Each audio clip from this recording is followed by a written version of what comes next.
Hello everyone, hope you are doing well. Welcome to another chess recap video. Today we are going to look at an amazing game between Ngani Victor and Oluka Robert. This game was played during the final phase of the Kenya National Chess Championship.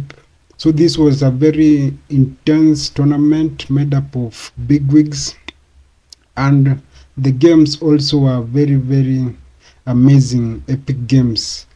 So let's dive straight into the game. The game begins with e4, c5 the Sicilian, knight to f3, knight to c6, then bishop to b5 entering the Rosolimo attack. Then knight to d4 played by black, and then after the capture, white plays c3, kind of looking to exchange this pawn. So black continues by pushing the pawn to a6, kind of chasing away the bishop, and the bishop falls to c3. And then here after pawn takes, knight takes, black plays b5. Now this b5 was the first major blunder by black, and Oluka Robert found the best continuation of this game. So the best continuation was bishop takes f7 check, then king takes, which is forced, then queen to h5 check. You have to push the pawn to g6, and then here queen to d5 check again, and then you have to protect the king, and then the line ends with queen taking on a8, having exchanged a bishop for a pawn and a rook. So this move was really interesting, and it is amazing that Robert was able to find this continuation. So apparently in this position the best move by black was to develop the knight to f6 to have been better, or rather to develop these minor pieces. But instead black decided to go for this pawn push, and white made the necessary moves, hence winning a free rook on a8. So the game continued with queen to c7 by black, and then d4 by white, and then knight to e7 by black, and then here Robert finds the best move, d5, kind of bulldozing through the center. And here bishop to g7 was played by black, kind of creating room for the king and also kind of activating the pieces. So castles by white, and then here black plays this brilliant move, bishop to d4.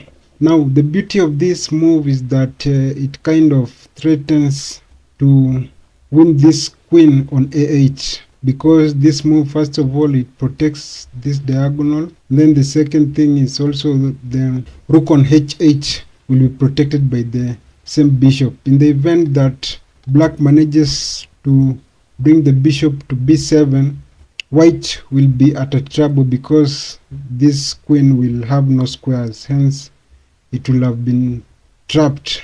But it's amazing that Robert played this game perfectly, and I must commend him for that. In spite of this queen on a8 being only one move from being trapped, he played the best moves, and at the end he still managed to rescue the queen on a8. So in this position he played this brilliant move, d6. And then the beauty of this move is that it is like a pawn is forking two major pieces, but it's on its own, which is really interesting. It's not like a pawn is forking two knights or two rooks. It's forking a queen and a knight, and this particular pawn has no defenders. It's just a pawn on its own going to attack, and that was amazing move and was the best move in this position. So black played queen to b6, knowing that he can't allow white to capture the queen because it will be much devastating for him. And also queen to b6 was kind of also continuing to put the pressure and also threatening the move bishop to b7. That was a brilliant move, and black was able to respond appropriately, also kind of connecting this battery, putting pressure on the f2 pawn using the queen and the bishop. So the game continued. Also here robot found the best move, bishop to e3, threatening to take the bishop. And once the bishop has fallen, because once bishop takes, queen takes, now the white queen will have the square b8, which will be easy for it to escape. This queen being out of b7, it will give much room for the queen, which will be able to kind of have an escape square. So, and also since this queen will be out of here, the move bishop to b7 will not be possible because the queen will just capture the piece. So it was this move bishop to e3 was really a brilliant move, an interesting move by white. So the game continued with knight to c6, kind of getting away from the attack and also continuing to put the same pressures before, threatening bishop to b7. But Robert still found the best move in this position, and the best move was pushing the pawn to f4.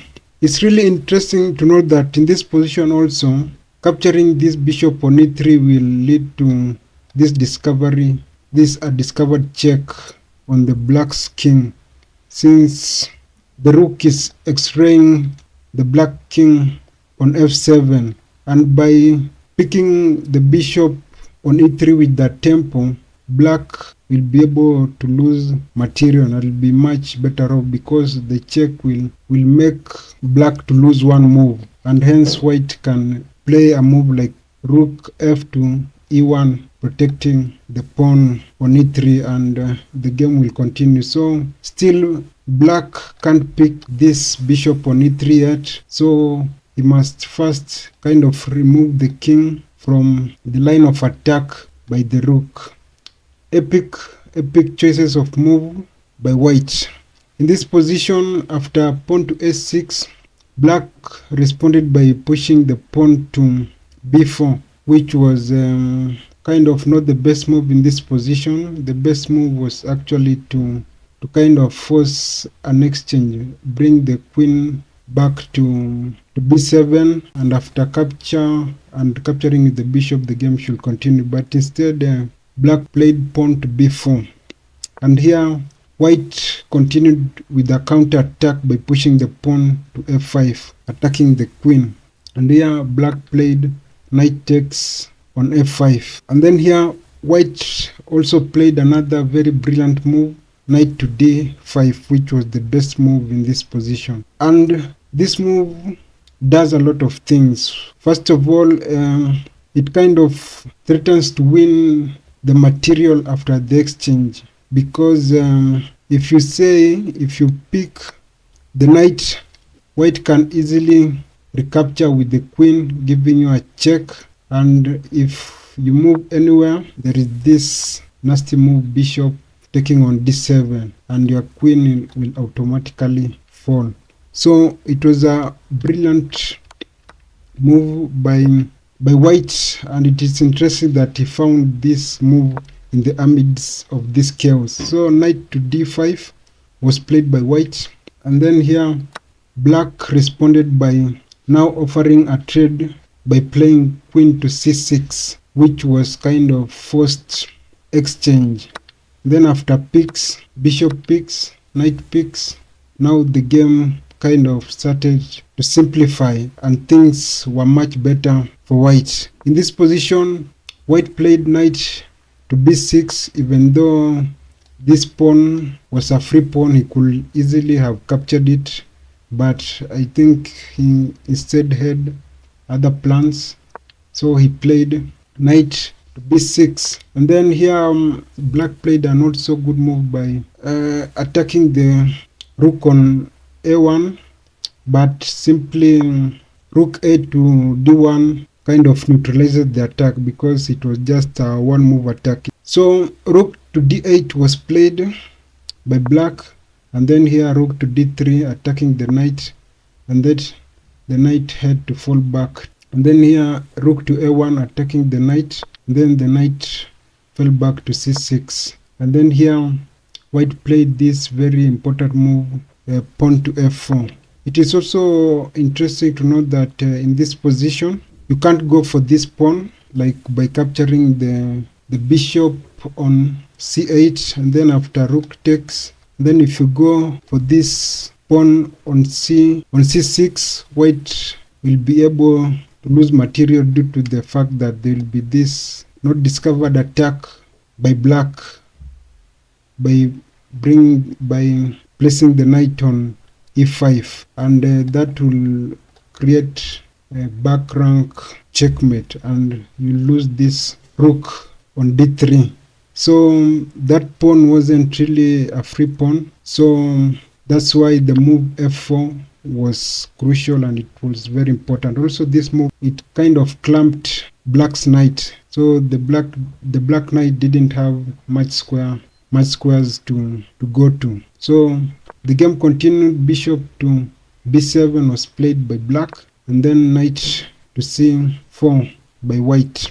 And then here the pawn push, which was also kind of, this pawn wasn't free. You can see it is kind of doubled attack, but if you pick the pawn, black can simply bring the rook to a8, kind of pinning your knight, hence you lose the knight, hence that pawn wasn't free. So the game continued with this brilliant move, knight to e5 check, kind of forcing the exchange. So once the knights were off the board, black played rook to a8. It is also interesting to note that here there is a really interesting line whereby black can decide to go for this pawn, but it will have been a bad exchange because it will have helped to neutralize the double pawns on the e file, because once you capture the pawn, white can simply attack the bishop by putting the rook on d4, hence the bishop will have to fall back and white will recapture the pawn on f5, and by that will have made things better for white. So that's why black played this move, rook to a8, kind of allowing white to still have the double pawns on the e5. So rook to d4 played by white, kind of protecting the pawn. And then here b3, this move b3 also was kind of a not so good move. It was kind of a blunder by black.